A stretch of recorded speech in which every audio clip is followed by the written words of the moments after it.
नरेंद्र मोदी की हार है। भारतीय जनता पार्टी जो उनकी राजनीतिक पार्टी है, पॉलिटिकल पार्टी है, उसकी भी ये डिफीट है। ये अपनी हार पर जीत का मुलम्मा चढ़ा रहे हैं। इनकी मेजॉरिटी नहीं आई है। मेजॉरिटी जैसे आपने खुद कहा 32 सीट पीछे हैं। तो 24 घंटे में जिस मोदी सरकार की बात करने वाले लोग अब एनडीए सरकार की बात करने लग गए हैं, यानी नेशनल डेमोक्रेटिक अलायंस। तो it's a victory that seems like defeat and is being discussed like that in the country. लोग जानते हैं कि मोदी हार गए हैं, बीजेपी हार गई है, लेकिन अपने जो अलाइज हैं उनके साथ वो सरकार बनाने में कामयाब होंगे, ऐसा तो लगता ही है।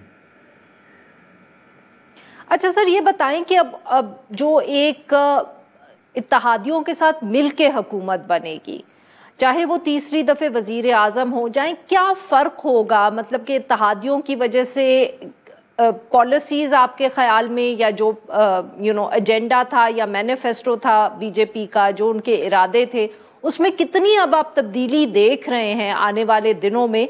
क्योंकि ऑब्वियसली जब आप इत्तेहादियों के साथ मिलके हुकूमत बनाते हैं तो कुछ उनका भी आपको एजेंडा जो है उसको सामने रखना पड़ता है, कुछ अपने जो आपके प्रायोरिटीज होती हैं वो कमज़ोर पड़ जाती हैं।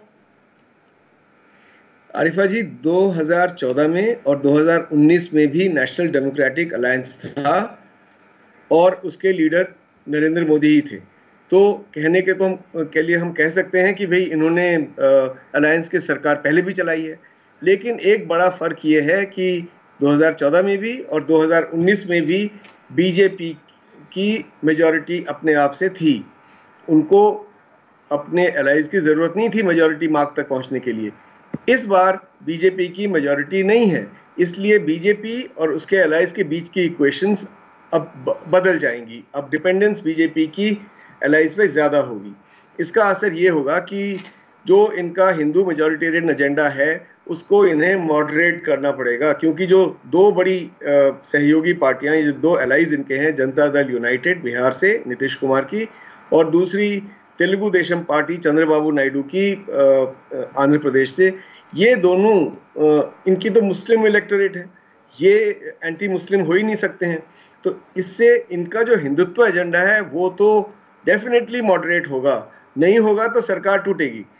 एक दूसरा ये कि कोई भी बड़ा कदम उठाने से पहले इनको अब अपने एलाइज से पूछना पड़ेगा। उनको आप अब सरप्राइज नहीं कर पाएंगे।